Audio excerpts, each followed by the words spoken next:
With this video, I'm going to show you how to do a coolant pressure test.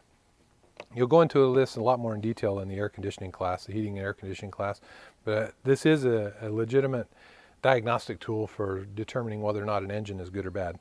So this is my compression tester that I have in my personal toolbox, and it's basically a pressure pump with a couple of adapters for different vehicles that you're working on. So to do a compression test, what we're going to do is we're going to, first of all, make sure that the engine is cool. You don't want the cooling system to be under pressure. Easy way to determine that would be to take the upper radiator hose and just give it a squeeze. If it feels hard, that means it's pressurized. If it's soft, there's no pressure in the system. You don't want to open up a hot system that's under pressure, because then the coolant will come out at a pretty good force. And so basically what we're going to do is we're going to take off the radiator cap, and we're going to look and see if there's any coolant in there. And looking down in here, it looks like I'm a little bit low on coolant, but we've got enough to do the test. So then we're going to take our pressure pump and we're just going to install it just like you do a radiator cap. So you just install it on there, and then what we're going to do is we're going to pump up the pressure. Now most cooling systems will function right around 10 to 15 psi. So just pump it up to about 15 psi. So there's 10.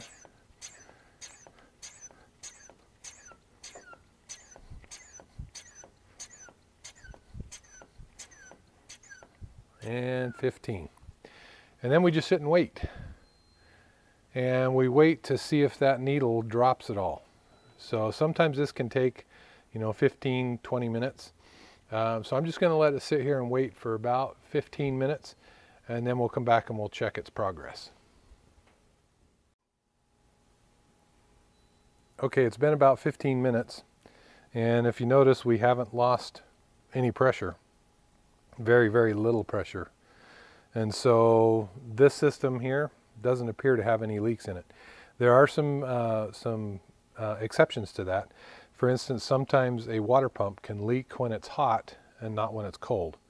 And so if you see antifreeze puddling underneath an engine when it's hot, but it passes a pressure test, then you could have a bad water pump.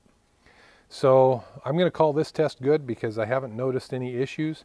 However, if you look at my radiator cap, it does look like it needs to be replaced. So that's kind of nasty looking with a lot of corrosion on it and stuff. So that's something I'm going to put on my list to do, is to replace my radiator cap. Now before you take this cap off, you need to relieve the pressure. And on this, it has a little butterfly valve on here. And basically what I'm going to do is just crack that butterfly just a little bit, just to relieve the pressure. And you want to do it slowly so that you don't have a burst of coolant coming out at you. So just relieve the pressure slowly, and once all the pressure is out, then we can take the pressure pump off from the radiator and we can reinstall the radiator cap. Maybe. And that's a cooling pressure test.